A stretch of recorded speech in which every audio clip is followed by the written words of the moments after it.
오늘 본문은 마리아가 예수님을 잉태한 뒤에 부르는 찬송입니다. 우리는 예수님을 잉태하다니 이 얼마나 복되고 영광스러운 일인가 찬송하는 것이 당연하다 생각할지 모릅니다. 하지만 당시의 마리아의 처지는 찬송이 쉽게 나오기 어려운 그런 상황이었습니다.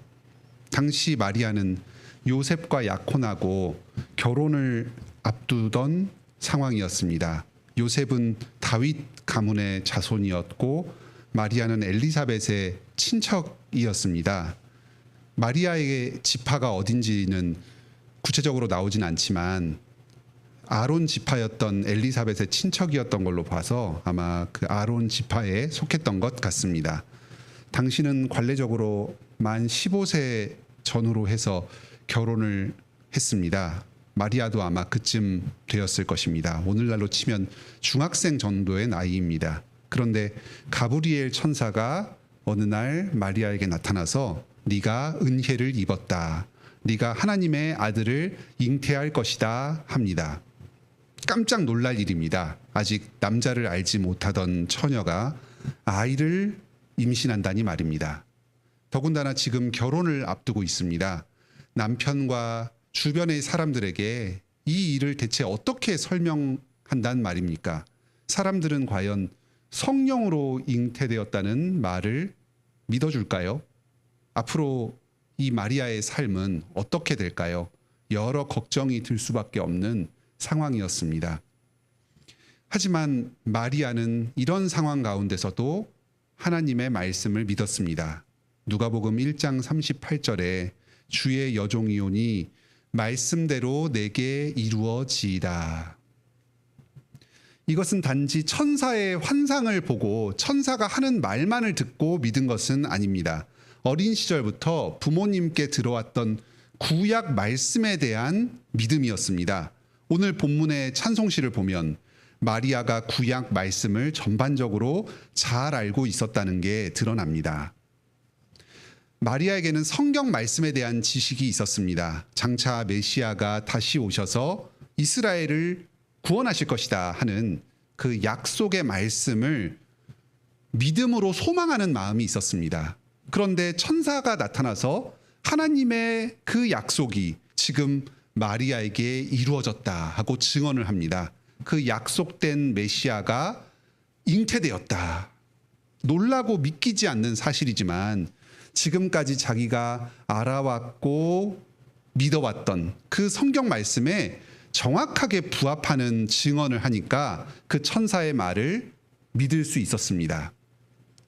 마리아는 먼 친척 엘리사벳에게 문안을 갑니다. 천사가 말한 엘리사벳의 임신 사실을 직접 확인하기 위해서입니다. 나이 들어 아이를 가질 수 없는 엘리사벳에게 임신한 것처럼 너 또한 성령으로 잉태될 것이다. 천사의 증언이었습니다. 이 사실을 직접 눈으로 확인하기 위해서 갑니다. 마리아가 살던 나사렛과 엘리사벳이 살던 유대는 직선 거리로만 110km 정도 되는 먼 거리였습니다. 나귀를 타고 간다고 해도 최소 3일에서 길게 잡으면 5일, 6일 정도 걸리는 먼 거리입니다. 이 거리를 한달음에 여행해서 갑니다. 지금 이 장면에서 마리아의 혼란스럽고 불안한 마음을 엿볼 수 있습니다. 임신 초기에 몸이 좋지 않은 상태인데도 그 먼 여행길을 단숨에 가는 것은 그만큼 꼭 확인하고 싶은 사실이 있었기 때문입니다. 자신에게 벌어진 이 기적적인 임신이 대체 무슨 일인가? 지금 자기가 큰 착각에 빠져 있는 것은 아닌가? 엘리사벳을 통해서 확인해 보려고 합니다.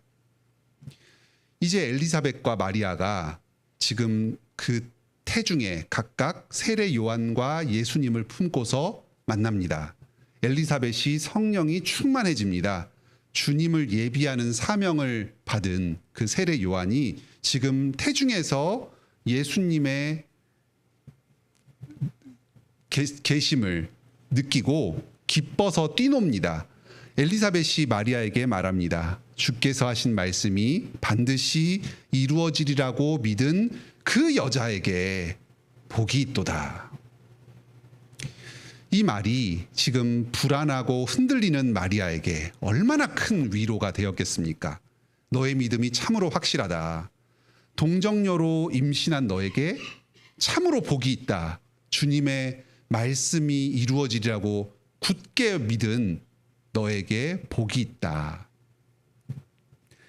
인간적으로는 도저히 받아들일 수 없고 세상이 눈으로 보았을 때는 어떤 불행한 사고처럼 보이기까지 하는 이런 임신의 사실이 하나님의 복된 일이었습니다. 이 사실을 엘리사벳의 입술을 통해서 다시금 확인받게 되었습니다. 이제 마리아는 기쁨으로 찬송합니다. 인간적으로 보았을 때는 이 임신은 도저히 기쁨이 될 수 없고 축복이 될 수 없었습니다. 오히려 불안하고 걱정스러운 상황이었습니다. 하지만 믿음의 눈으로 바라보았을 때, 말씀의 빛으로 비추어 보았을 때 이 임신은 메시아를 보내주신다는 하나님의 말씀이 이루어진 것이었습니다. 위대한 다윗의 자손을 낳는 일에 이 작은 여인이 하나님의 종으로 귀하게 쓰임받게 되었습니다. 마리아는 믿음으로 고백합니다. 전능하신 이가 큰 일을 내게 행하셨도다. 여기서 말하는 큰 일은 구약에서 하나님께서 행하신 구원의 일을 가리킬 때 쓰는 말입니다. 출애굽의 구원, 그리고 바벨론 포로에서 해방되어서 다시 예루살렘으로 귀환하는 구원의 일을 가리킬 때에 바로 하나님의 큰 일이다 하고 이야기했습니다. 지금 마리아는 자신이 뱃속에 잉태한 이 아이가 장차 이스라엘의 큰 구원을 이룰 그 메시아라는 믿음으로 찬송을 하고 있습니다. 장차 모든 사람들이 나를 복이 있는 사람으로 일컬을 것이다. 48절입니다. 장차 사람들이 자기의 순결함과 진실됨을 알아줄 것이라고 확신합니다. 비록 지금은 자기가 일시적으로 오해를 받을 수도 있겠지만 하나님의 거룩하신 이름이 모든 사람들에게 증거될 것입니다.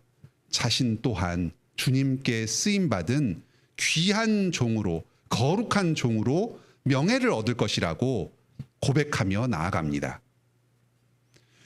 마리아의 이 믿음은 실제로 기독교의 역사 가운데 이루어집니다. 마리아가 남자를 알지 못한 채로 성령으로 예수님을 잉태했다는 이 모든 사정이 성경의 복음서마다 자세하게 기록되었습니다. 그래서 모든 사람들에게 알려집니다.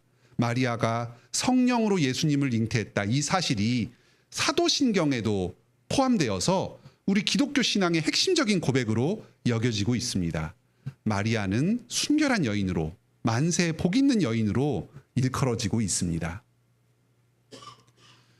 하나님이 우리 각자에게도 구원의 일을 행하십니다. 우리 또한 예수님을 믿게 하시고 각자에게 그에 걸맞는 사명을 부여하여 주십니다.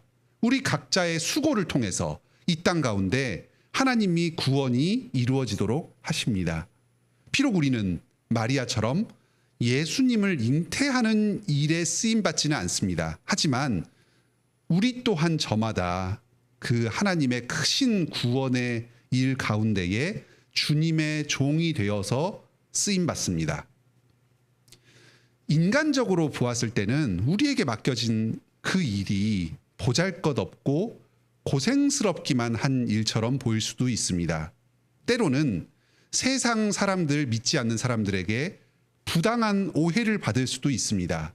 세상의 눈으로 보았을 때는 무의미하고 어쩌면 부끄럽기까지 한 모습으로 살아가야 할 수도 있습니다. 마리아처럼 이런 상황 가운데서도 말씀으로 나의 모습을 비추어 보면서 믿음으로 하나님의 구원의 은혜를 찬송하는 은혜가 있기를 바랍니다.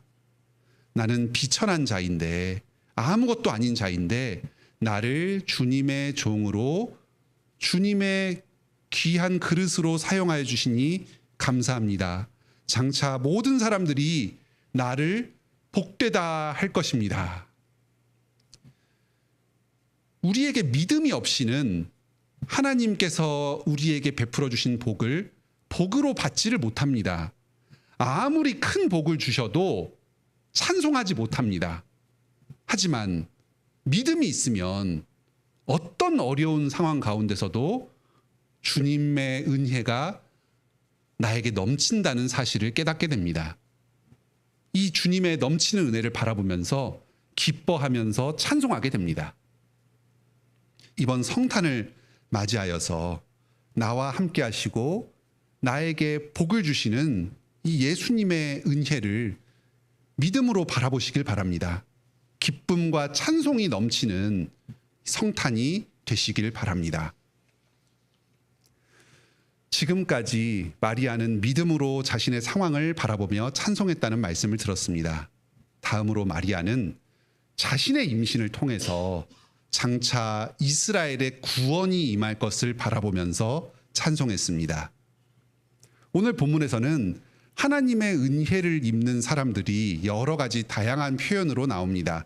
50절에 두려워하는 자, 바로 하나님을 경외하는 자라는 말입니다. 그리고 52절에 비천한 자, 53절에 굶주린 자, 54절에 하나님의 종 이스라엘, 그리고 55절에 아브라함과 그 자손, 이런 사람들이 구원을 받습니다. 이것은 단순히 혈통적인 이스라엘을 가리키는 말은 아닙니다. 이스라엘이 하나님의 종이 되어서 겸손하게 하나님을 섬기기 때문에, 그렇기 때문에 구원을 받습니다. 또 하나님께서 아브라함과 그의 자손들에게 약속을 주셨기 때문에 그 약속이 이루어짐으로 말미암아서 하나님의 은혜가 미칩니다. 또 오늘 본문에서는 반대로 하나님의 심판을 당하는 사람들이 또 여러 가지 표현으로 나타납니다. 51절에 마음의 생각이 교만한 자들, 52절에 권세 있는 자, 그리고 53절에 부자, 이런 사람들은 하나님의 흩으심과 치심, 심판을 당합니다. 혈통적인 이스라엘이 모두 구원을 받는 게 아니라는 사실이 이런 표현들에서도 나타납니다. 이스라엘 백성들 중에서도 마음의 생각이 교만한 자들, 스스로의 권세와 부를 자랑하는 자들은 하나님의 심판을 당할 것입니다. 실제로 바리새인과 서기관들은 하나님 앞에서 교만하고 자기의 의를 자랑했습니다. 오히려 자신들의 구원자로 오신 메시아 예수님을 알아보지 못하고 예수님을 부인하고 십자가에 못 박아 죽이기까지 했습니다. 그들은 가장 뛰어나고 순수한 아브라함의 혈통, 하나님의 자손이었음에도 불구하고 이 구원의 축복을 누리지 못하고 심판의 저주를 당합니다. 하지만 그와 반대로 이 마리아와 같이 사람들에게 인정받지도 못하는 작은 소녀이지만 하나님을 경외하는 자, 스스로의 비천함과 굶주림을 인정하면서 하나님의 은혜를 간구하며 나아가는 이 겸손하고 낮아진 자를 귀하게 여기십니다. 자신의 종으로 사용하여 주십니다. 주님을 찬송하고 기뻐하는 이 복을 누리게 하여 주십니다.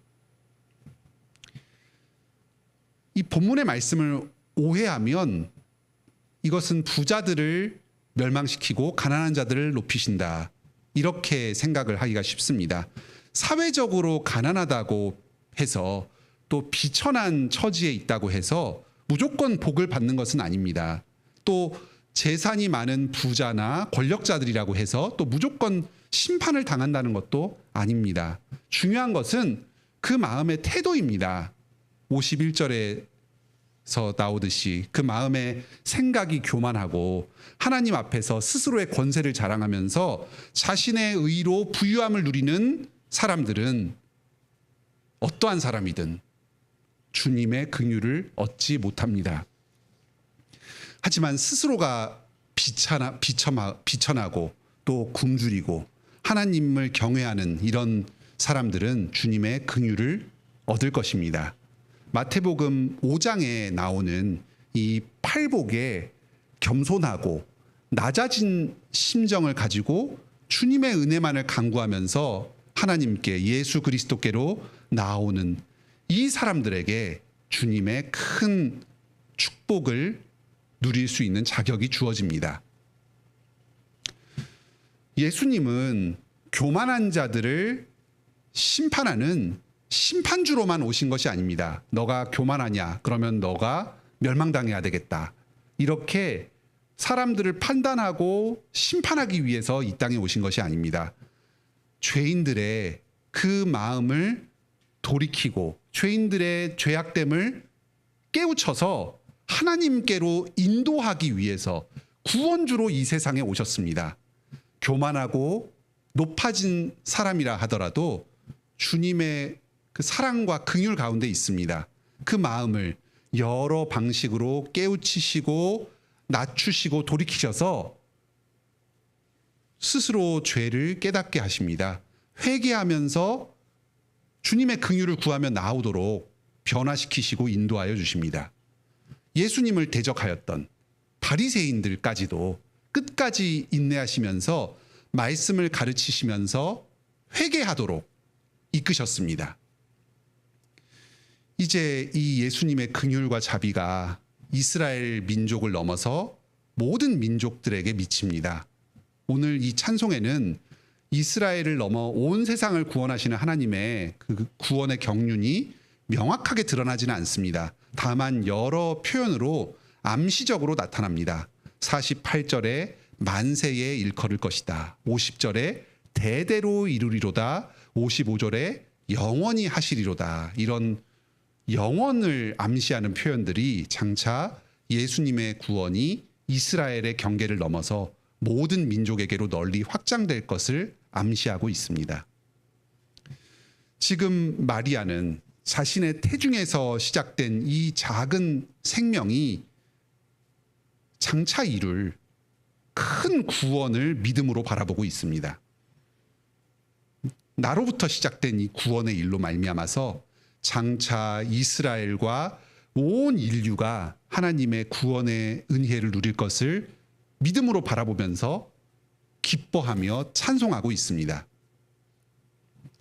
하나님께서 여러분 한 사람 한 사람을 그리스도의 제자로 하나님의 종으로 불러주셨다는 사실을 믿으십니까?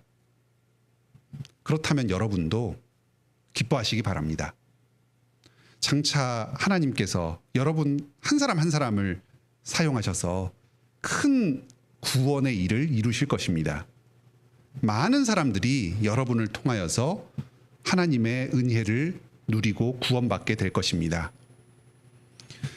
여러분의 지금 현실적인 처지를 바라볼 때에 도저히 내가 열방을 향한 구원의 통로로 쓰이리라고 기대하기가 힘드십니까?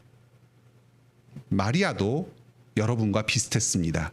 지금 이 궁벽한 나사렛 시골에서 살고 있는 작은 소녀의 태중에 장차 인류를 구원할 구원자가 잉태되었던 사실을 어떻게 이 소녀가 당시 시점에서 믿을 수 있었겠습니까?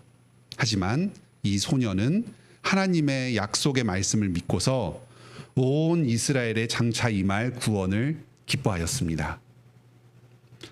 오늘날 우리들에게도 예수님께서 말씀하셨습니다. 그러므로 너희는 가서 모든 민족으로 제자를 삼아 아버지와 아들과 성령의 이름으로 세례를 주고 내가 너희에게 분부한 모든 것을 가르쳐 지키게 하라. 볼지어다 내가 세상 끝날까지 너희와 항상 함께 있으리라. 아멘. 여러분 각자에게 제자로 복음 전파자로서의 사명이 주어져 있습니다. 지금 여러분의 모습이 어떠하든지 어디서 무엇을 하시든지 주님께서 여러분을 이 교회의 일원으로 삼아주셨습니다. 이 복음 전파의 일에 여러 방식으로 기여하도록 사용하여 주십니다. 장차 나로 말미암아서 주님의 구원이 널리 전파될 것을 믿음으로 바라보며 기뻐하고 찬양합시다. 또 이 일에 쓰임 받을 수 있도록 순종으로 나아갑시다. 오늘은 성탄절을 맞이하여서 우리가 찬송해야 할 두 가지 중요한 찬송의 제목에 대한 말씀을 들었습니다. 먼저 어떠한 상황 가운데서도 믿음으로 나의 상황을 바라보면서 나에게 임한 주님의 구원의 은혜를 찬송합시다. 다음으로 믿음으로 나를 통해서 장차 온 세상에 주님의 구원이 임할 것을 바라보면서 찬송합시다. 이 복된 성탄을 기념하면서 믿음으로 감사와 찬송이 넘치시기를 바랍니다.